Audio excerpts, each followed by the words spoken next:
and welcome to Americans Learn. My name is Lauren, and today I'm doing a Vlogbrothers video. I have not read or watched one of these before, but this is 4 lies that our dear Mr. Green believed. And, you know, I'm curious as to what they were and also if I believed them, because I don't always do my due diligence, but I need to be better at that. But I'm curious as to what managed to fool him, because these guys know a lot. They know a lot more than me. So if y'all want to get educated or maybe potentially feel smarter, let's go.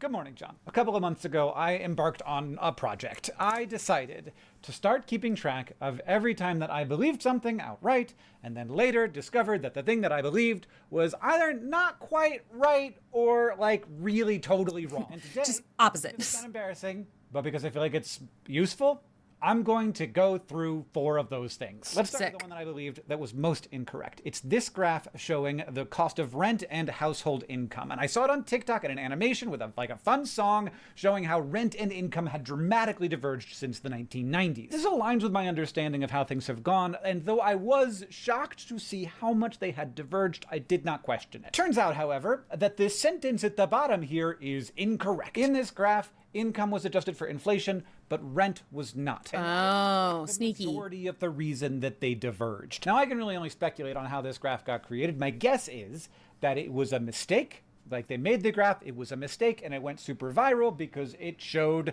a really dramatic thing. The more outrageous thing is going to go more viral. If there was a similar graph, which would show a divergence, but not one as dramatic. Not quite that bad. As viral or viral at all. So my guess is that this was just a mistake that went viral once, and then it went viral over and over and over again because people saw that if they post this graph, it would go viral. Now, a more useful thing to look at is just rent as a percentage of income, which since the year 2000 anyway, has increased quite a lot, and then it's skyrocketed in 2022 and 2023.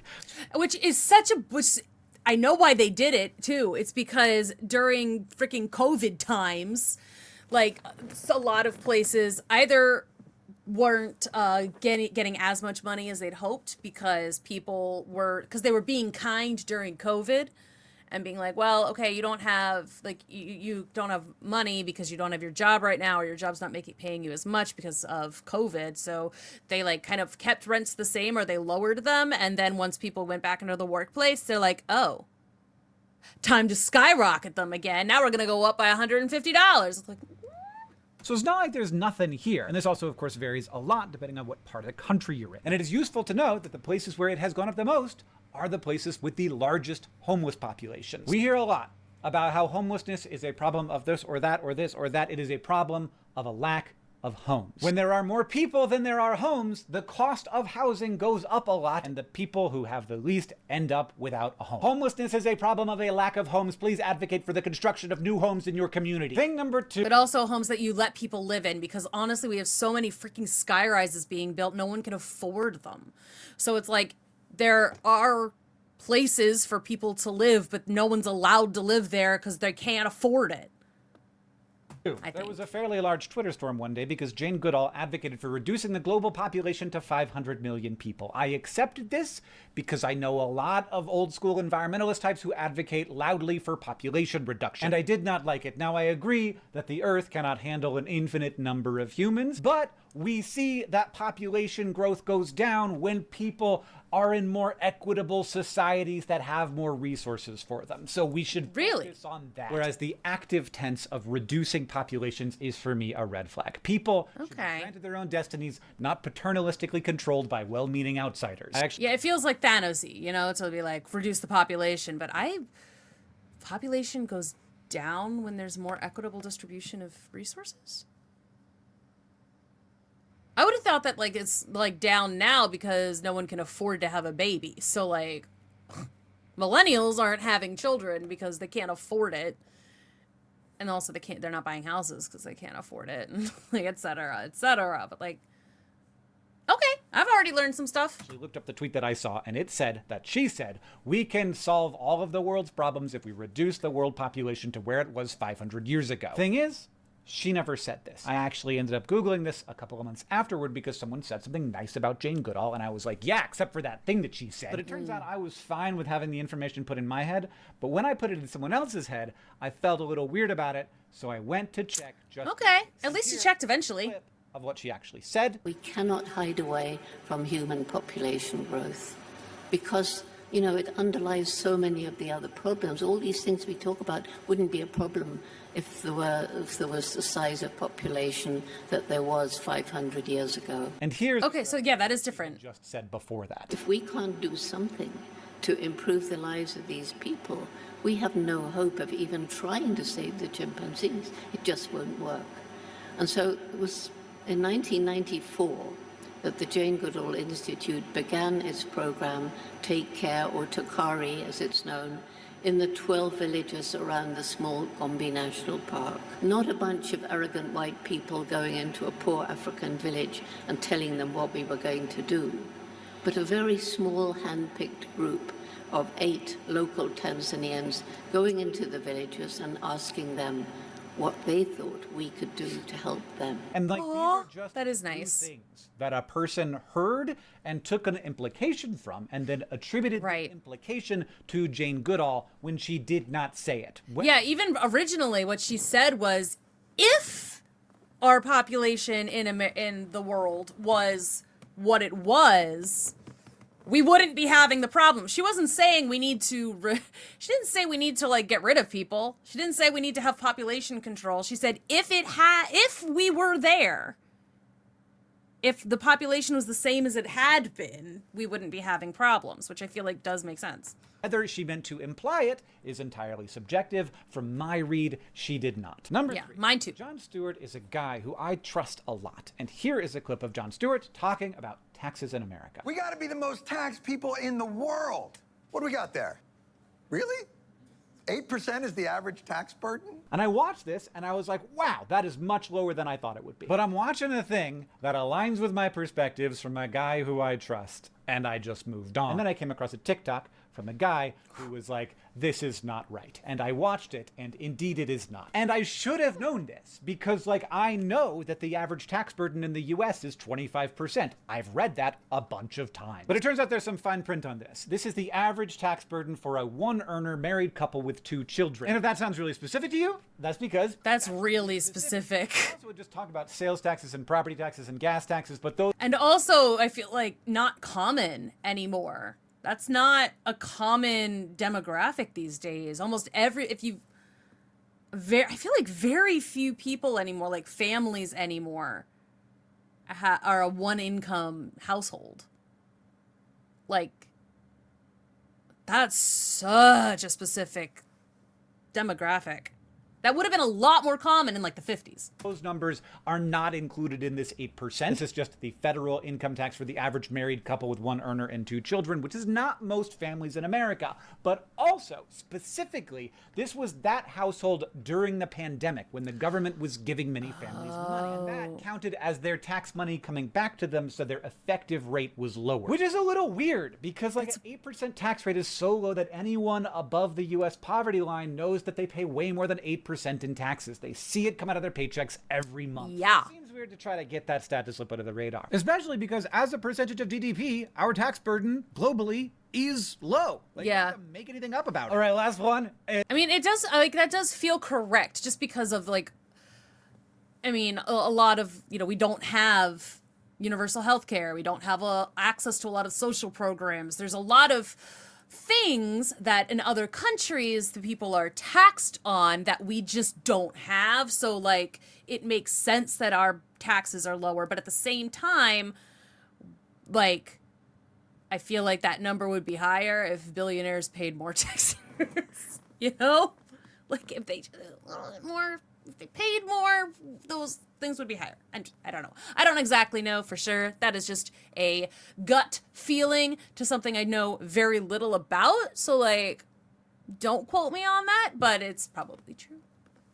I don't know. I love how in this video about lies, I'm making stuff up. And it's a doozy. I only included to show how messy it could be. I am a huge fan of the National Oceanic and Atmospheric Administration. It's a great use of my tax dollars, and they provide data on the number of natural disasters that do more than $1 billion in damage per year. This is a graph created by the good people at Scientific American of those data. And when I looked at this, my brain said, look at all of the damage that climate change is doing. Now, this is not what Noah said, and it's not what the article said, it's what my brain said. And it's also what people on Twitter were saying. And I had no reason to question that interpretation or even notice that the article was not about how climate change was causing more billion-dollar disasters. It was about how we need to be more prepared for handling natural disasters. But the conversation on Twitter was about how climate change was increasing. Of course the it number of is. billion-dollar Twitter. disasters. And then other people on Twitter started saying, no, Noah and Scientific American are lying to you. And when I read their arguments, I was like, oh my gosh, they're right. Since 1980, the number of people living in America has increased from 230 million to 340 million. And those people work and they shop, wow, go to school, and they live in houses and they buy things on Amazon.com. And all of that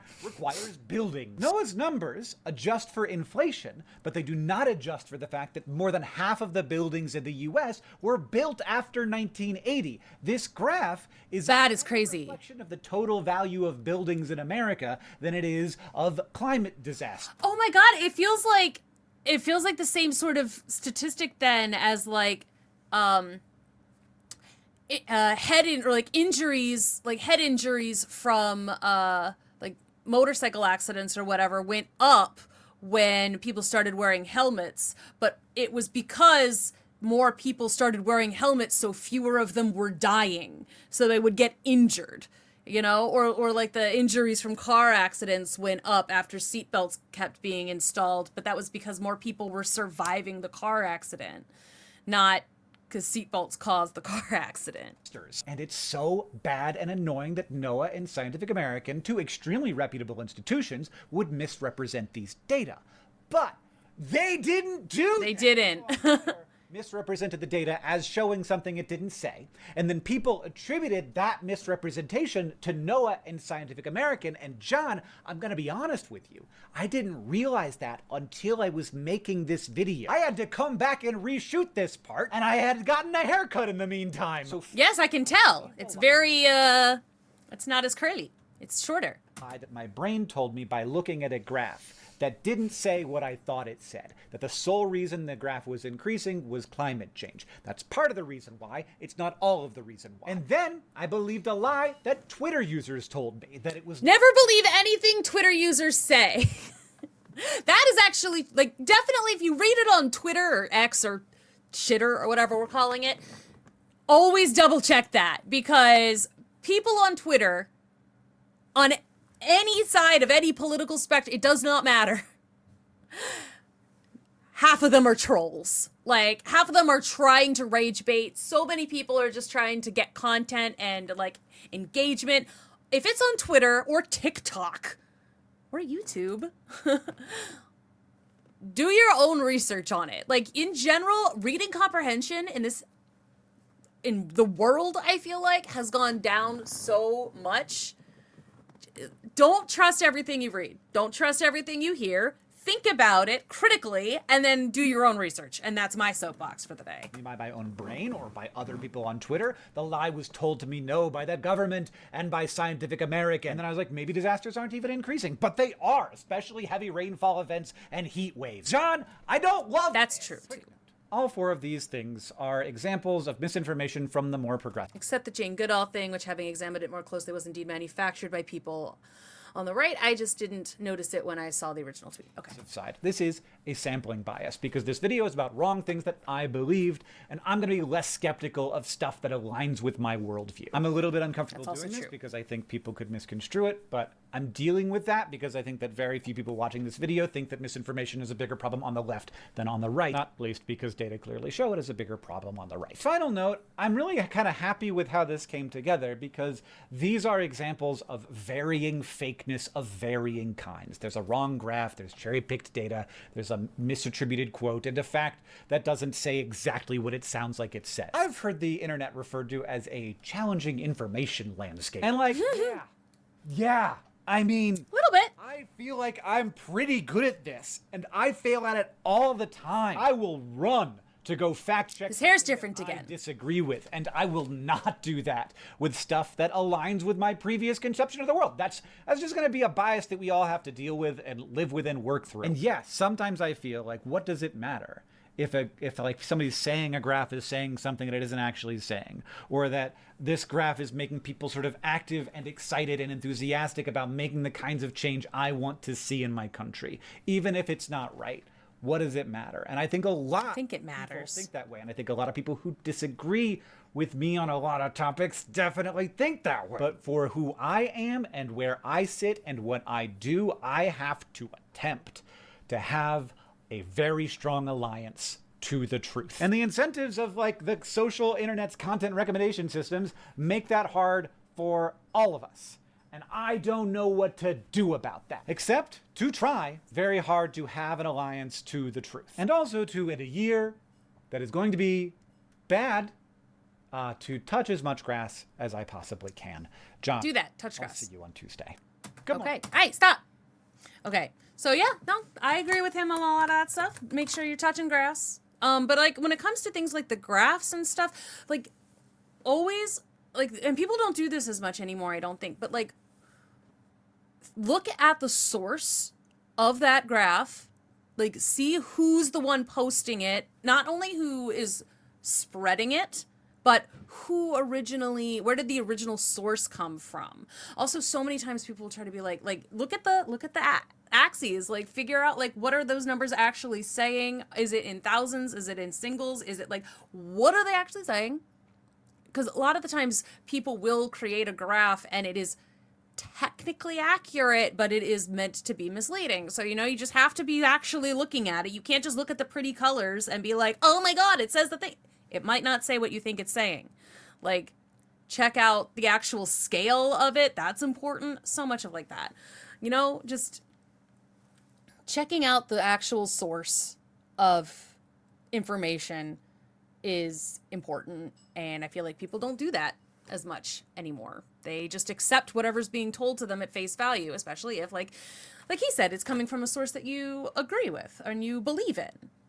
So like, even if it is something that's like, it reconfirms something you already believe, you should check into it before you start repeating it.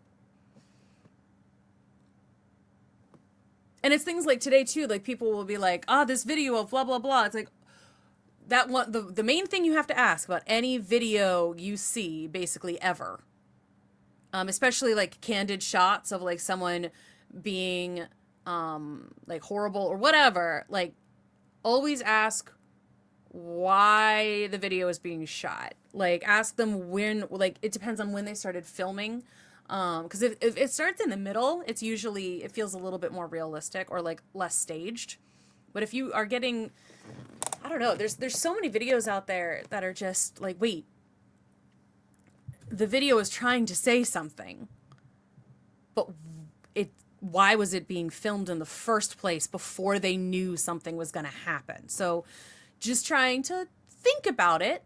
And it might be a totally innocuous reason. There might be a good reason for it, like maybe they were filming something else and then they noticed an altercation. But sometimes it's just rage bait, and sometimes it's someone's got a point that they're trying to make, and it's fine if they want to make a point, but like you have to be thinking about it. Anyway, this is gonna go off the tangent, and I'm not gonna keep talking about it because I'm gonna lose track of my own thoughts. So thank you so much for watching. Remember to think critically about everything you can, and don't take anything anybody says at face value, even including me. I'll see you in the next one. Don't forget to subscribe, like the video. Comment below, let me know what I should look at next, and I'll see you in the next one.